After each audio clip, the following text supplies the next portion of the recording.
Hello, welcome back. Um, if you're new, please like, comment, and subscribe. If you see my other videos, thank you for coming back, and please like and comment and subscribe as well. And if you already did all those three, thank you. So this video is just going to be about my reality working at a domestic violence nonprofit. Um, so I do outreach and sometimes I work the hotline. And so far, it has been okay. I've have good days and I have not so good days, but that all comes with the job. Being a victim advocate is honestly a surreal experience because helping people who are like my mom age or who's my older sister's age, it's like I'm actually giving advice and trying to help people who are like my seniors. So it's kind of like an out of body experience because sometimes I give them advice or I try to share my wisdom with them, what they should do or the best practices, or try to give them a pep talk, you don't deserve it. You know, it's always a light at the end of the tunnel. I don't really say that, but basically something around that.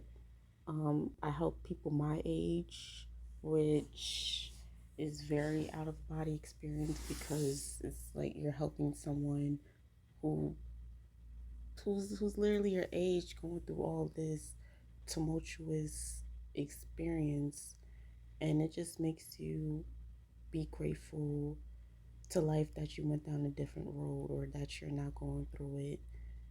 And also it breaks my heart because to see certain people so young going through these vicious violent situations at such a young age, especially when they have children, is very depressing. um so far the clients I've helped, they've all been kind, even though what they're going through, it won't give I'm surprised because if I was in the situation they were in, I probably won't be as kind or as pleasant. But every client that I've gotten so far has been very pleasant to work with, knock on wood. I only had one client who cursed me out, but she misunderstood my role. She thought I was the police and trying to lock up her abuser. But I just let that go and keep continuing because you never know the mental situations people are going through.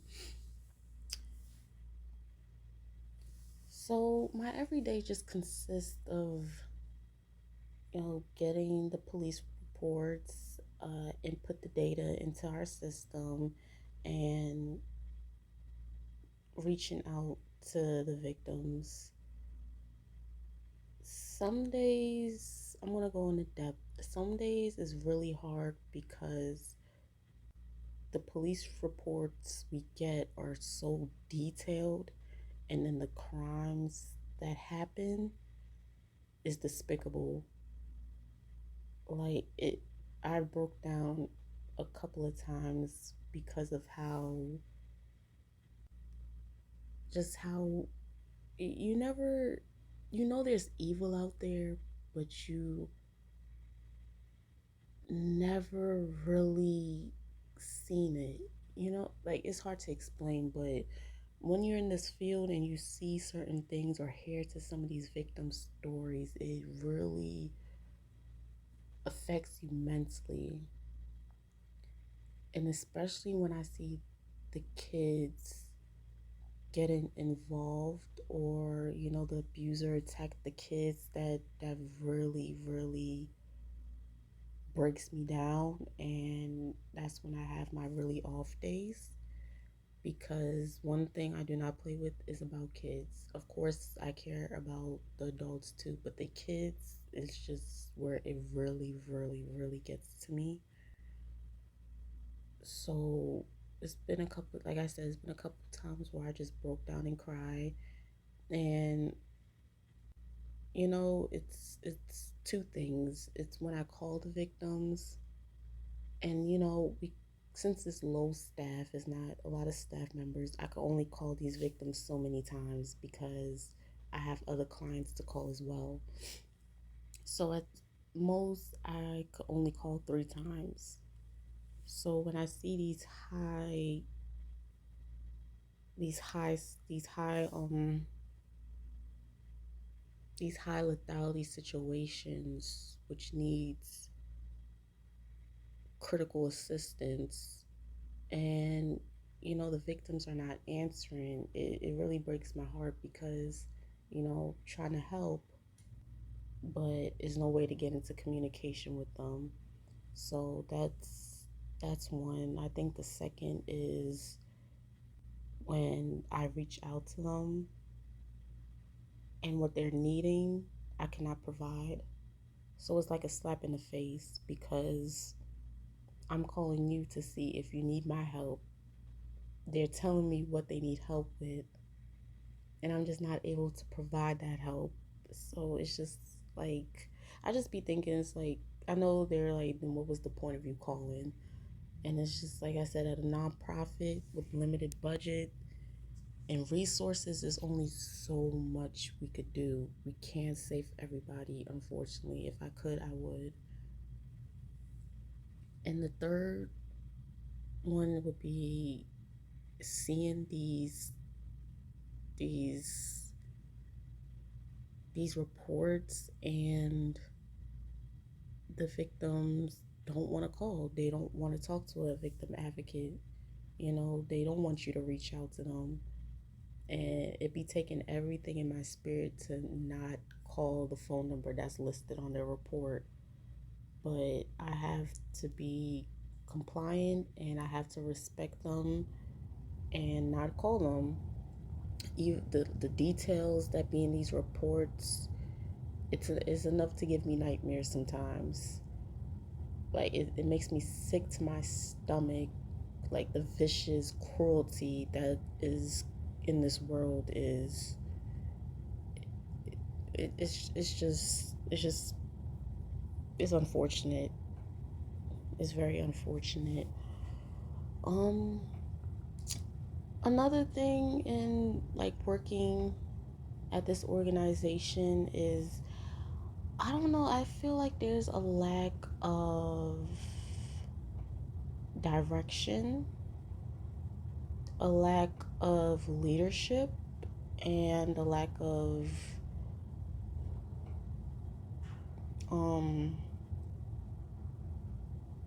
moving up the ladder. So for the lack of leadership and a lack of direction, I'm a very hands-on person. I am creative. Like, even though I will be at a job and they will tell me this and that, but I will always question, like, why can't we do more, or there has to be other ways to accomplish this goal as well. So I feel as though I'm my own leader. I don't really depend on my supervisors or managers for help. If I have a question about something, I ask them, but I also come up with like new innovative ways to do something. So that's been helping me.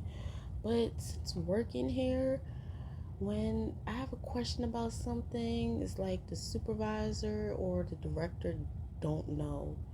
And it's just, I know we're human. We don't know everything. No matter your position, your title, we're not going to know everything. But I just feel as though if you're at a certain high level position like that, you should know some of the basic questions I'm asking you. It's for the victims. That's the whole purpose of this organization, is to help these victims as best as we can. I just feel as though we're like they're so used to an old model and only relying on the resources that we could provide, and but we can't provide all the resources. So is we should make connections with other organizations and other nonprofits that may be able to help our victims as well, instead of just staying in our little box, our bubble. of, oh, we provide this, provide that. But yeah, sometimes the services we provide, we can't help these clients for, until like 2 months later. They need counseling. There's not enough therapists. Oh, we provide housing. Um, or even if I have questions or ideas for certain things, it's not really acknowledged. It's like, oh, okay, she did this, cool, but it's not really valued. I don't feel like I'm valued for my knowledge and ideas. It's just like, oh, she did that, but I don't have to do it. I love that. There's nothing I could bash about this company. It's just that I wish they would just improve themselves more. Like it just needs to be a whole reconstruction. And that was it. I don't know who could relate to this. If you can, please leave a comment below. Um, and share your similar experiences and what would you do in my situation. Have a blessed day.